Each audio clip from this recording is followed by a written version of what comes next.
देखिए आप, ए hot liquid is filled in a container and kept in A room of temperature 25 degree Celsius. The liquid emits heat at the rate of 200 joule per second when its temperature is 75. When the temperature of the liquid becomes 40 degrees Celsius, the rate of heat loss is. सुन आप, यहाँ पे ये liquid है भाई, इसका temperature कितना है 75, ठीक है ना. रूम का कितना है 25, बाहर का 25, इसका 75 है, और हीट निकल रही है इसमें से. निकलेगी तो सीधी सी बात है, किस रेट से निकल रही है बताइए. 200 जूल पर सेकंड से निकल रही है. नहीं निकल रही 200 जूल पर सेकंड से. मानते हो कि नहीं मानते. अच्छा एक बात बताओ आप, अभी पता क्या कह रहे हैं, अगर इसका जो रेट है टेम्परेचर जब 40 हो जाएगा, 40 मतलब जब इसका टेम्परेचर हो जाएगा यहाँ पे 40 डिग्री सेल्सियस, बाहर का तो वही रहेगा 25 डिग्री सेल्सियस, बाहर का तो नहीं चेंज होता है, सराउंडिंग कभी चेंज नहीं होता, ठीक है ना. सराउंडिंग ऐसी चीज़ होती है इसका टेम्परेचर कभी चेंज नहीं होता. एक बात बताओ आप, कि आप दूध ले गए, मान लो आपने टाउन पार्क में रख दिया दूध ले जाके, गर्म दूध, तो गर्म दूध उसका टेम्परेचर ज़्यादा है, वो तो हो गया सिस्टम. आप उसको स्टडी कर रहे हो कंटेनर को, और टाउन पार्क के सराउंडिंग. अब जब दूध ठंडा हो रहा है तो क्या टाउन पार्क गर्म हो रहा है, पता चले पार्क गर्म हो गया, क्योंकि जो दूध वाली हीट है वो टाउन पार्क में चली गई, क्योंकि टाउन पार्क सराउंडिंग है यहाँ पे. या फिर यहीं रख दिया दूध गर्म, तो ये थोड़ा ना कि यहाँ पे गर्मी हो जाएगी इस कमरे में. एक कंटेनर है, मैं इसको एक कंटेनर मान लूँ और इसमें गर्म पानी मैंने डाल दिया, और ये हमारा एक सिस्टम हो गया, और एक रूम जो है ना ये सराउंडिंग है, तो मैंने इसको यहाँ रख दिया, तो इसका टेम्परेचर क्या होगा, थोड़ी देर में ठंडा हो जाएगा, कम हो जाएगा, हीट तो निकल गई इसमें से, तो ये कमरा गर्म नहीं हुआ. लेकिन समझ आ रही ना, तो उतना ही टेम्परेचर इसका. तो यहाँ पर ऐसे सराउंडिंग का टेम्परेचर कभी चेंज नहीं होता. लिखो इस बात को, temperature surrounding is never change. Temperature of surrounding is never change.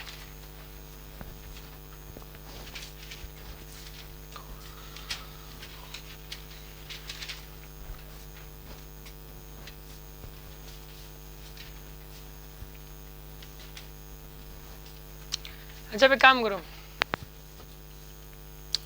इसमें ऐसा करो आप, वही फॉर्मूला लगाओ आप. इसके अंदर एक काम करो आप, फॉर्मूला क्या होता है बताओ आप मुझे. सुनो, इसमें होता है, पूछा क्या था, हीट एनर्जी निकलने का वैसे रेट क्या होता है, फॉर्मूला क्या होता है, कुछ है कोई फॉर्मूला मैंने बताया हुआ है.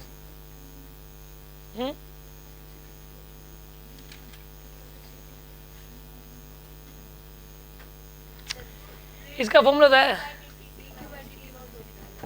ई सिग्मा ए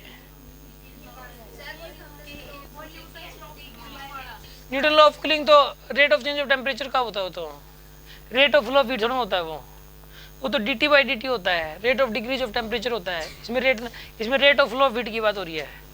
तो ई सिग्मा ए टी की पावर 4 माइनस टी नोट की पावर 4, ये वाला फॉर्मूला लगेगा इसमें फिर, ठीक है. देखो डी क्यू बाई डी पहले देखा 200, ई सिग्मा ए को के मान लो आप, ई सिग्मा ए को क्या मान लो के, टी की पावर 4, टी है इसका टेम्परेचर, इसमें 273 ऐड करो, 75 प्लस 273 कितना हो जाएगा यहाँ पर, ये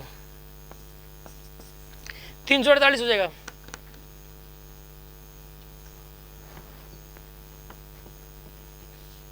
माइनस में इसके अंदर भी 273 ऐड करो आप,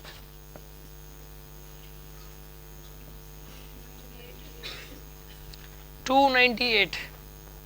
लेकिन तो कैलकुलेशन वाइज ही बहुत खतरनाक हो गया, ठीक है ना. एक तो ये हो गया, यहाँ का D Q by D T में निकालना है, एक बार को ना के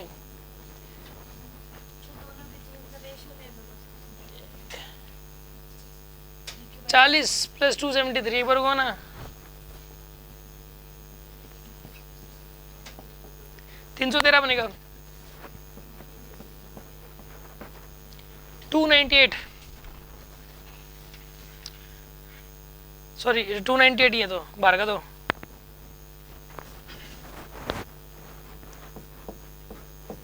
मुझे तो एक तो लगा था इन दोनों का रेशियो ले लो बस, कैसे के कैंसिल हो जाएगा, डी की पावर टी निकल के आ जाएगा. लेकिन ये तो बहुत लंबा चौड़ा हो रहा है.